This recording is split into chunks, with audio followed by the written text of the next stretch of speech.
Howdy folks, we're going to be cooking a recipe called Squatter's Fried Steak. Okay, so now you ask, why is it called Squatter's Fried Steak? It's like this. I was looking around, I was driving around out in the country looking for a little place to lay low for the weekend, you know. Kind of like to be by myself. And so I found this house and there was no cars in the driveway and it didn't look like anybody had been in it for a while. And I checked the couple of doors and I was able to get in the back door. So what I did is I snuck in here, and so now I'm going to squat here for a couple of days just for the weekend.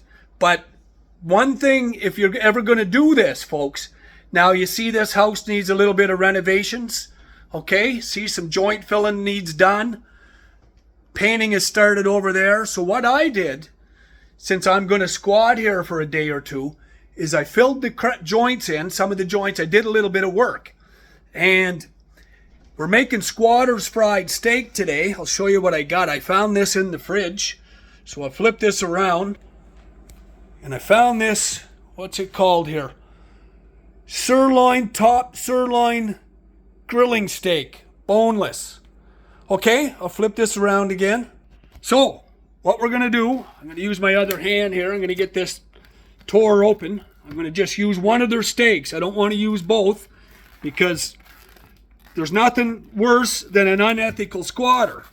So you want to be an ethical squatter. If you're going to squat for anywhere for the weekend or however long it might be, I recommend only do this part-time. Don't move right in on somebody else's property. Stay for the weekend, you know. Do a little bit of work if you can see there needs to be a little bit of work done in the house. Do some renovations, clean up. I'm going to show you what I got to do here to this steak. Flip this around. So I found some paper towel or a napkin or something like that. So what I'm doing is I'm taking that steak. I didn't really want that paper to stick to the steak.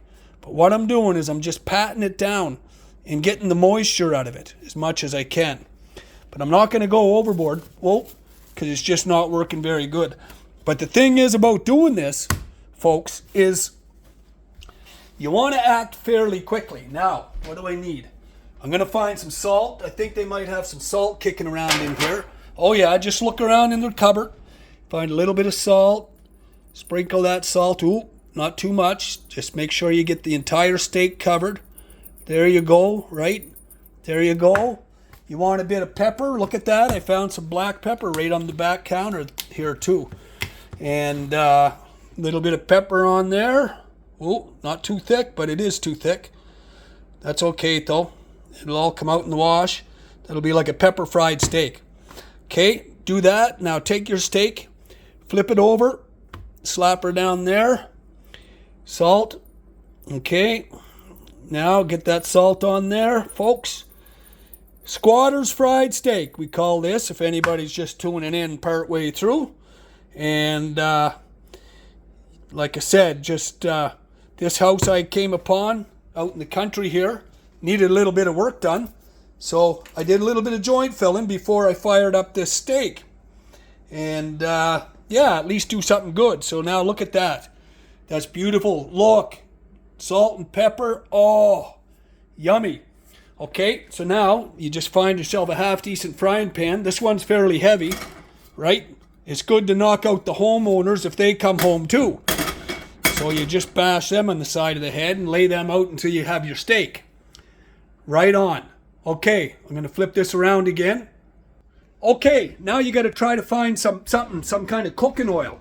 Look around, open some cupboards. See anything in there? Nope. Nothing in there, son of a bitch. Well, what are you going to do? I don't know. You got to have some kind of a liquid base that's lubricant that'll. Oh, there we go. Got some butter or margarine or something like that I found in the fridge. So you're going to take that, make sure you got your burner on. That doesn't seem to be coming on, but oh, I know why. Here's what I did. I'll show you. I pulled this oven out from the wall so I could do a little bit of joint filling for these people. Now I'm going to plug it back in. Got to slide her back a little bit. She's just not quite close enough to the wall to get plugged in. Slide her back just a few inches here. There we go. Now, get her plugged in without getting jolted. You can find where that lines up at or not. Holy Lord, love of Jesus. How did a fella ever get that out of there? Oh, what in the love of Jesus? There we go. All right. Okay, so fire up that heat, get her up nice and hot. Fire some butter in that. Squatter's fried steak. All right, see if you can find some kind of a spatula in the homeowner's drawer. It's got to be something. Oh yeah, there you go. Now, scoop a nice big glob of that. You want to glob that right on there nice. Slap it right on there. Now, we'll just leave that for a second or two. Set your spatula there. I'll flip this back. Okay, so there you go. You gotta act quick, and the reason you always leave your toque on and you're in a heavy sweater or something and shoes when you're doing this, because if the homeowner does come home, you gotta get out of here quick. Like you gotta bolt out the back door. You don't want to have a confrontation. If you have to, you will, but you just don't want to. But if you gotta use that frying pan to make a quick escape, bash them upside of the head, get out the back door, and run as fast as you can, because they might call the cops, which it wouldn't matter anyway, because I got a fake lease, and all I got to do is, if I really wanted to hang out, I could knock the homeowner out when they get here, and I could call the cops and say, look man, I'm leasing this house. I didn't know what the hell was going on when this person barged in, and I felt threatened, and I would probably be in the clear, because I know that's how the system works. Anyway, I'm going to flip this around here, take another look at the frying pan. Yeah, she's sizzling up just nice, but you want that nice and hot. You hear that? Because when that steak hits that, like you want that to sizzle. The only problem I got with this house is the son of a bitch, it doesn't look like their oven is level. And I'm going to have like a steak that's not exactly the way I like it, but you know what? I'm just going to have to work with it. I'll make the best of it. Okay, so that looks like it's hot enough. I'm going to fire that steak on there. Let's see how this looks when it hits the griddle. Not quite hot enough, but it's going to have to do. We will make it do. I'm going to pause this for 1 second. I'm going to see if I can find something to shim the front of this oven up so I can have a level frying pan at least. Bear with me. Okay, we're back at it. I think I got something to make it work. It's not as good as I would have liked it, but it's going to have to do. You just want to roll that around in there. Roll it around. Just roll that butter all around in there.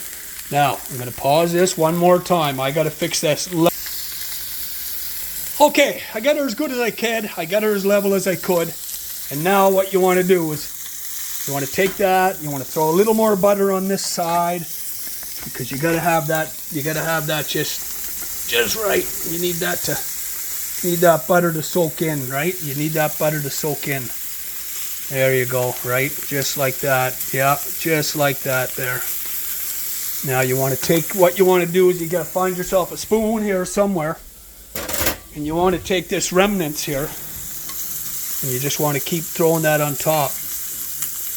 That's what gives it the flavor right there, right? You just keep throwing that on top. There you go, just like that. Keep dabbing that on top. This is going to be Squatter's fried steak. It's going to be scrumptious. It's going to be great. So, do that.